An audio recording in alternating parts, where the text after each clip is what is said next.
बांग्लादेश की राजनीति में आज एक युग समाप्त हो गया है क्योंकि देश की पहली महिला प्रधानमंत्री खालिदा जिया का 80 वर्ष की उम्र में निधन हो गया। उनकी पार्टी बांग्लादेश नेशनलिस्ट पार्टी यानी बीएनपी ने पुष्टि की कि उन्हें 30 दिसंबर 2025 की सुबह ढाका के एवर केयर हॉस्पिटल में लंबी बीमारी के बाद अंतिम सांस ली। वे कई गंभीर स्वास्थ्य समस्याओं से जूझ रही थी, जिनमें लीवर सिरोसिस, डायबिटीज, अर्थराइटिस और हृदय की जटिलताएं शामिल थी। खालिदा जिया बांग्लादेश की राजनीति की एक प्रभावशाली और विवादित नेता थी। वे पहली बार 1991 में प्रधानमंत्री नियुक्त हुई। यह बांग्लादेश का पहला लोकतांत्रिक चुनाव था और इस पद पर वह 2 बार यानी 1991 से 96 और 2001 से 6 तक रही। इसके साथ ही वह एक मुस्लिम बहुल देश में चुनी हुई महिला प्रधानमंत्री के रूप में इतिहास में दर्ज प्रमुख नेताओं में से एक थी। केवल पाकिस्तान की बेनजीर भुट्टो के बाद राजनीतिक जीवन में उनका सबसे बड़ा प्रतिद्वंदी लंबे समय तक शेख हसीना, आवामी लीग की नेता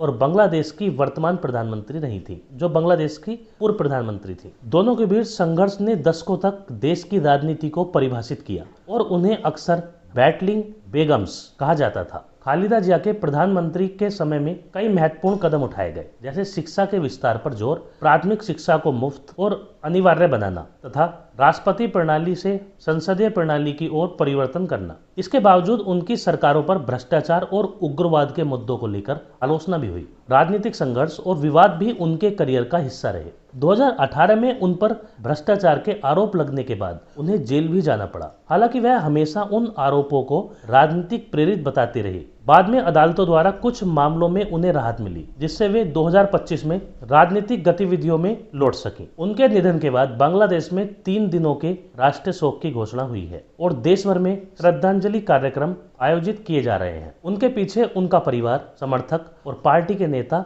हैं, जिनमें विशेष रूप से उनके बेटे तारिक रहमान को बीएनपी की आगे की राजनीतिक दिशा में महत्वपूर्ण भूमिका निभाने की उम्मीद है। खालिदा जिया की मृत्यु बांग्लादेश की राजनीति में एक महत्वपूर्ण मोड़ है, जिसने देश के लोकतांत्रिक इतिहास और महिलाओं की नेतृत्व क्षमता को नई दिशा दी। उनकी विरासत समर्थकों के लिए प्रेरणा का स्रोत रहेगी और आलोचकों के लिए व्यापक चर्चा का विषय बनी रहेगी। बांग्लादेश का इतिहास संघर्ष, सांस्कृतिक पहचान और स्वतंत्रता की अनूठी गाथा है। यह क्षेत्र प्राचीन काल से बंगाल के नाम से जाना जाता रहा है। मौर्य, गुप्त और पाल वंश के शासन ने यहाँ संस्कृति, व्यापार और शिक्षा को विकसित किया। मध्यकाल में दिल्ली सल्तनत और बाद में मुगल शासन आया, जिसने प्रशासन, खेती और शहरीकरण को मजबूती दी। ढाका इस दौर में महत्वपूर्ण व्यापारिक केंद्र बना। 18वीं सदी में ब्रिटिश ईस्ट इंडिया कंपनी के नियंत्रण के साथ औपनिवेशिक शासन की शुरुआत हुई। 1757 के प्लासी युद्ध के बाद बंगाल अंग्रेजों के अधीन आ गया। इस दौरान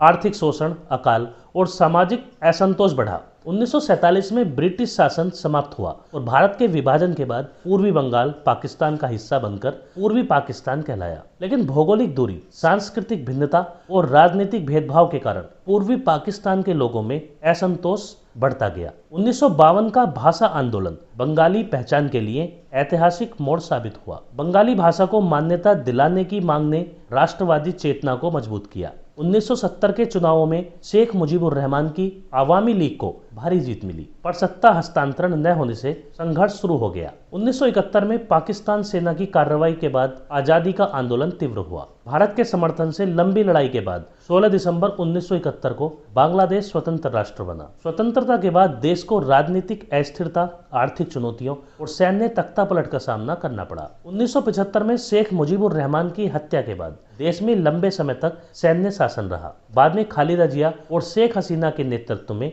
लोकतांत्रिक राजनीति पुनः स्थापित हुई। इन दोनों नेताओं के बीच सत्ता संघर्ष ने दशकों तक राजनीति को प्रभावित किया, फिर भी चुनावी लोकतंत्र कायम रहा। आर्थिक रूप से बांग्लादेश में वस्त्र उद्योग, प्रवासी आय, कृषि सुधार और सामाजिक विकास कार्यक्रमों के माध्यम से उल्लेखनीय प्रगति हुई। गरीबी कम हुई, शिक्षा, स्वास्थ्य संकेतकों में सुधार हुआ और महिलाएं आर्थिक रूप से सशक्त हुई। हालांकि राजनीतिक ध्रुवीकरण, प्राकृतिक आपदाएं, रोहिंग्या शरणार्थी संकट और लोकतांत्रिक चुनौतियां अभी भी मौजूद हैं। आज बांग्लादेश दक्षिण एशिया का एक उभरता हुआ देश है, जिसने अपनी भाषा, संस्कृति और संघर्ष की विरासत को संजोते हुए आगे बढ़ने का संकल्प बनाए रखा है।